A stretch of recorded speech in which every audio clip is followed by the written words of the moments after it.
This isn't working. The lighting is all washed out, the framing is wrong, the background is too busy. Speaking of the background, it's way too close. I'm not happy with my setup. Now, I don't have a lot of money, but I do have a will and a way and a will. And together, we're gonna show you how we transform my studio from this into this.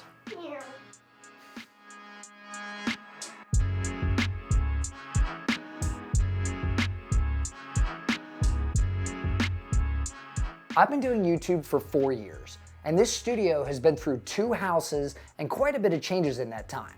But none of the spaces I designed for my videos have felt complete.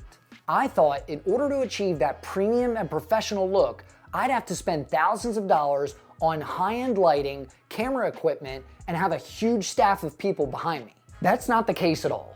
This video, actually this space, proves it. You can use this as kind of a guide if you want to upgrade your own studio at home, or if you're going to be designing one from scratch, maybe I can help save you some money. Why don't I start with the filming space? Every content creator needs a space allocated to filming their videos. For some, it's outdoors. For others, it's a dedicated room in their house. Mine happens to be a 1-car garage where I only have about 12 feet by 8 feet of usable space, because the other half of my garage holds my tools, workbench, and storage bins for my holiday decorations. So since space is limited, each area of my studio needs to be multi-use and well thought out. I already told you at the beginning of the video that I wasn't happy with this space. The desk was something that I took from work that they were going to be throwing away anyways. It's a 60 by 30 tabletop with a cutout for cables that I don't have a cover for. So everything just falls through and it makes the end of this desk kind of unusable. It has 7 adjustment points for height, but I have it extended all the way up and can barely sit at it because there's a 3-inch platform at the back of the garage, which made filming a total pain. You can forget about standing at this desk. It's not happening. My video background also happened to be my part storage area. At first it was kind of cool, but you can see the mess of boxes and shelving that's materialized over the past few years. I think it's distracting and takes away from product B-roll. It's also much too close to where I sit, so I've got little to no separation from the background and videos. I'm also kind of turning into a PC parts hoarder, so the more parts that I get, the more junky the background looks. It never had the effect that I was going for. Now, believe it or not, I have a second desk in this small studio space. This is a dedicated space to play games and edit videos. We've owned this huge L-shaped desk for years, and it's served its purpose. But when you're so limited on space, big furniture isn't exactly what you need. The one side of the desk always ends up turning into the catch-all for projects or part storage anyway, so it had to go. This project didn't cost a fortune, but it did require a little saving and 2 days of hard work. I wanted to address 3 major areas: background, workspace, and lighting. The thing that took me the longest, but also happened to be the cheapest, is the background. I placed foam squares that were on this wall attached with peel and stick adhesive. The idea was to create a second filming area in addition to the work desk. But like my main filming area, it never gave me the effect I wanted. I'm gonna warn you right now, do not buy these. I wouldn't buy them again. They took me way too long to take off and ended up ripping the drywall off with them. I even used heat. After some serious peeling, sanding, and scrubbing, my son and I finally got the wall smooth enough to apply this premium looking background. This is an imitation stone vinyl. It's made by a company called 3 Echo and cost me a grand total of $170.70. These rolls come in different sizes depending on your needs. I went with the 31 by 157 because the wall I needed to cover was 145 by 107.5 inches. It required 4 rolls applied horizontally to cover the entire thing. I decided to go horizontally instead of vertically like you would with wallpaper because I didn't want the lines that it created in the background to not be able to be hidden. If I decide to do shelving or something like that behind me later, those shelves would be able to hide the lines on the horizontal application. I also picked up some Bondo spreaders from Walmart to push all the air bubbles out. Now I'm pretty sure this will rip the surface layer of the drywall off when I go to remove it, but that's future Danny's problem. With the wall looking good, we needed to address the desk because this is where all the work takes place. I wanted something professional that looks great in A-roll, B-roll, or anything else. And I didn't want it to cost a fortune either. Oh, I also needed it to be height adjustable. After a lot of research and reading tons of reviews, I settled on the Flexispot E6. It's a powered, height-adjustable desk. I chose the black tabletop and white legs. I was gonna go for black on black, but ship time was about 3 weeks and I didn't wanna wait that long. I think it was a little pricey, even though it's one of the cheapest, high-quality, height-adjustable desks on the market. It came in at $320.99, and that's on sale, but it's totally worth it. The quality is amazing, and the easy-to-follow instructions were crystal clear. Flexispot frequently runs sales on all their desks over on Amazon, so if you're interested, keep your eyes open. If you're in the market for a sit-stand desk, there's a few key things you'll want to look out for. A 3-stage dual-motor system is preferred. This gives you the most stability when raised and supports the most weight on your tabletop. Speaking of, I went with a 55 by 28-inch one-piece laminate tabletop. Some companies split their tabletops into 2 sections because it saves on shipping, but they end up not being able to handle as much weight. The better materials like bamboo get expensive very quickly. This top is 1 inch thick, as you can see, and doesn't have much flex, even with quite a bit of weight on it.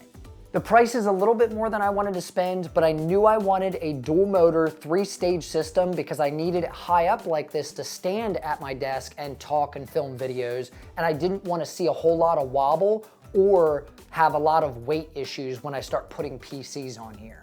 This is exactly what I needed. Some professionals argue that lighting, next to audio, is one of the most important aspects of good video. This is where I felt like my setup fell short. If you're on a budget like me, you might be familiar with a brand by the name of Neewer. They sell all different types of filmmaking gear for great prices. In fact, for my lighting setup, I've been using the Neewer NL660s for a couple years now. One of them has a softbox that velcros around the outside, and the other one's just the barn doors, and I've attached it to the wall using a post mount. Oh, I'm also using a tube light LED. It's like a work light from Lowe's that I picked up for like 20 bucks. So not the best lighting setup, but it was getting the job done. This is where I want to give a shout out to Neewer because they hooked us up with all of the lighting that we used in this major studio improvement. They sent over 2 new lights and a softbox, so of course they're the sponsor of this video. But the price of these things is what's so fantastic. I needed a new key light. This is the main light that illuminates your subject. For this, I'm using the Neewer MS60C mini RGB video light. It costs $159.94. But it's currently on sale for $127.95. In fact, everything Neewer sent us happens to be on sale right now. That's just a coincidence. The MS60C is powered by an LED and it's lightweight, silent, and can be controlled either with buttons on the back of the light or using the Neewer app on your smartphone. It comes with this small carrying case that's got foam inside with each section for your components, like this light cone that it comes with, but you don't want your key light to be this harsh. Also, one other thing that this kit includes is an adapter to be able to hook up batteries so that you can carry this light around handheld. I don't really need it for that because I want it on a light stand, but the fact that this comes in the box and it includes 2 batteries to attach to this is pretty impressive, especially for the price. To help diffuse the light, Neewer included their 65cm lantern softbox. Its retail price is $74.49. But it's also on sale for $67.04. It attaches using a standard Bowens mount, and luckily the MS60 comes with one. This made installation super easy. I was thinking about going with a standard octagon softbox that's flat on one side, but I'm really glad they sent over this lantern because it provides omnidirectional light to fill a room, especially when you don't have a whole lot of lighting to begin with. And the last piece to the puzzle is the GL1C RGB gaming light panel. This one is normally $179.99, but you can pick it up for $143.99 right now. Even though this is made for the streamer crowd, it fits my needs perfectly. It comes with a swivel ball head and a height adjustable pole for mounting to a desk, but I attach mine to my shelving for a splash of color on my background. They give you so many ways to control this thing too. It's got buttons and knobs on the back of it, including a touch-sensitive bar to select your color, or you can use the app control that you can use for the MS60 on this one too. All of the new Neewer stuff has app control, by the way, which is really impressive to me. I didn't have anything like this before, so I had to constantly get out of my seat, adjust the lighting, get back in, and see if it looked good on me. Now I can just hit buttons and change my color on the fly. So if I want to do red, I can change to that. If I want to do yellow, switching it over. So I thought it was really impressive that they offer such versatility with these lights. Oh, I almost forgot. You can even attach these things to an Elgato Stream Deck and control through that as well. Everything from today's video will be linked in the description below. They're affiliate links, but they don't cost you anything extra.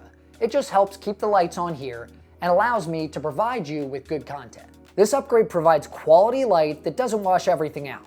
And I finally got that YouTuber color pop for the background and can control everything using the Neewer app on my phone. The results of our studio upgrade are insane. What do you think? I finally have a clean background that's not distracting and doesn't take away from the product or build, and it provides that premium look I've been searching for. We have a functional desk, adding to the design with the black top. It also provides us with a multi-use space, sitting for testing or standing for filming. And lastly, the lighting makes everything pop and brings it all together. Remember, this didn't cost me thousands of dollars to achieve either. Between the lighting, the desk, and the background, this whole setup costs less than $1,000. And this is something I'll be able to use for years to come. It doesn't look like it's gonna age anytime soon. This upgrade is just what I needed to reinvigorate me and breathe new life into the channel. I'm really excited to get started on more PC reviews and build videos. Thanks for sticking around to the very end. And as I always say, I'm Danny with Danny's Tech Channel, and I'll see you in the next one. 'Cause you're on my mind, jump on it. Put 'em up, come and show me.